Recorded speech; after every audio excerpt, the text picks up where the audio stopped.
galiranga vene Malawi pachoni kwiza kwa Zulu boy kwatipe mbuzga vinani pembe kukanana kutimbana vamaliratu pachoni kwizira mwa Zulu boy watisambizga vinani tingonga mwadandara makwana mwaenderaso mula mutauziye muli bwanji bwana mukuona osasangala faya aya utopa mlamu kuvuka azwa ndiana kuvuka kumene ndiana hii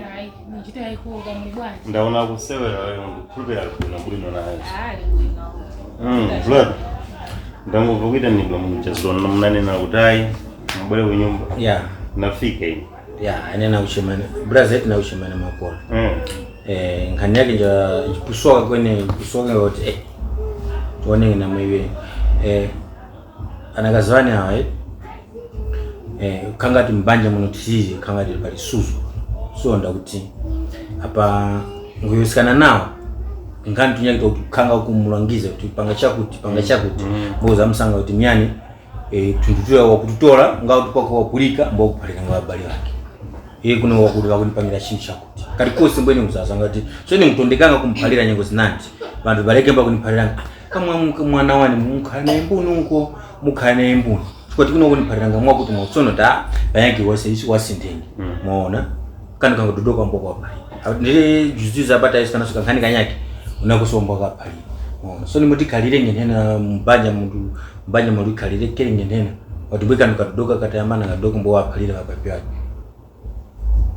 nuva jamaa vachitomboka ama vachichewa we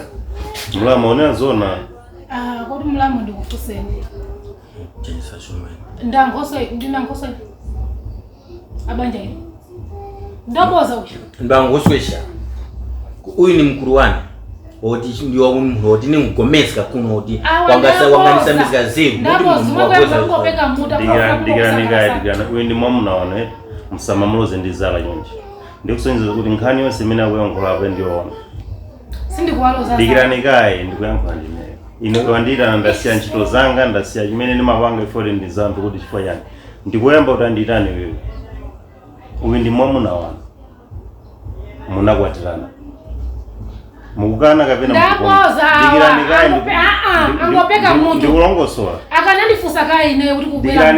kuita nani kufuna kuipisa ineyo akubisa zawo no iweso khani pe brother mulamu jomwe no khani pe ndikufuna ndilongosola mulamu uyu ndi mwamuna wanu munasankhanoka munanena zoti pamavuto ndipantendere muzakhala limodzi ngati pali vuto mbanja chomwe ndimapanga ndichi kuli chipinda icho takaloweni kuchipinda kumufotokoze kuti amunanga izi sindikuzifuna mukamachoka pano kubwera nthawi yabwino mkazi azikhala odeka mwamuna kamabwera mochedwa basi kukwiya kukalipa mwana mochi kusona mtendere sona mfika uli pa nyumba iyo nyumba iyi valupangira kuti vipinda vitatu vipinda valupangira kuti parapari suzgo kutani kuchipinda vana angapurikanga vimukuyosikana cha ora panhengo moyoiska ndingirani kai opurika kandi katodoka kamunhu wapalira pale wake ndikira kai uyu eti azichita mantha kumapita kwanu kuti apite kwanu uyu azichita ndi manyazi kuti kodi ndikamafika namfika uli kwa pongozi para uyu wakuta kwa pongozi wake soni zimkole kuti ukafika kwa pongozi wake soni zimkole ngifoto kumaya kula pongozi wake imwe mama wino kumaya kuti ichi njimkweni yake mkunanga mweka mabanja so una muromo mukharama kwa ndi mnyumba para suzgo uyu ni mwana wini iwe na para suzgo mwana kazi wako mwenyewe para suzgo kan pass mwe sky mwana kazi wani ishi ndikani na mwachitirapo wanchema wachitamakora para suzgo para lutirengi ndikusoma cheminga ngoso para ya ngoso kwa chemingi para vindu mwamaliza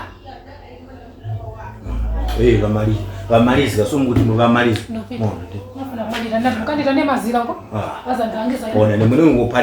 namparani brazil kuti mwanakazi uyu nechikomboentoraka mwanakazi wakutaka mbwe tiyane chiyoyero tiyakutore chiyoyero chevasongwanini mkumbachi tena banja ngeti ndingakhala ndena ngeti tenachi munhu woti parifika pangani bono kulika za yake brother unecho munga kulangiza ndikazo anamba panga pezimena kupanga shona ndio mnigabo kana peza wina sindi kuziwa somo uchite ndije ndikazo wako umuone sisi zomwe atapanga ngati anapeza mwamuna wina umuone sisi na uso kupita so kwa mai yako tapita na uso kati ufuna kupita kwa mai yako pitani no tezaona na siku lini brother tezaona na siku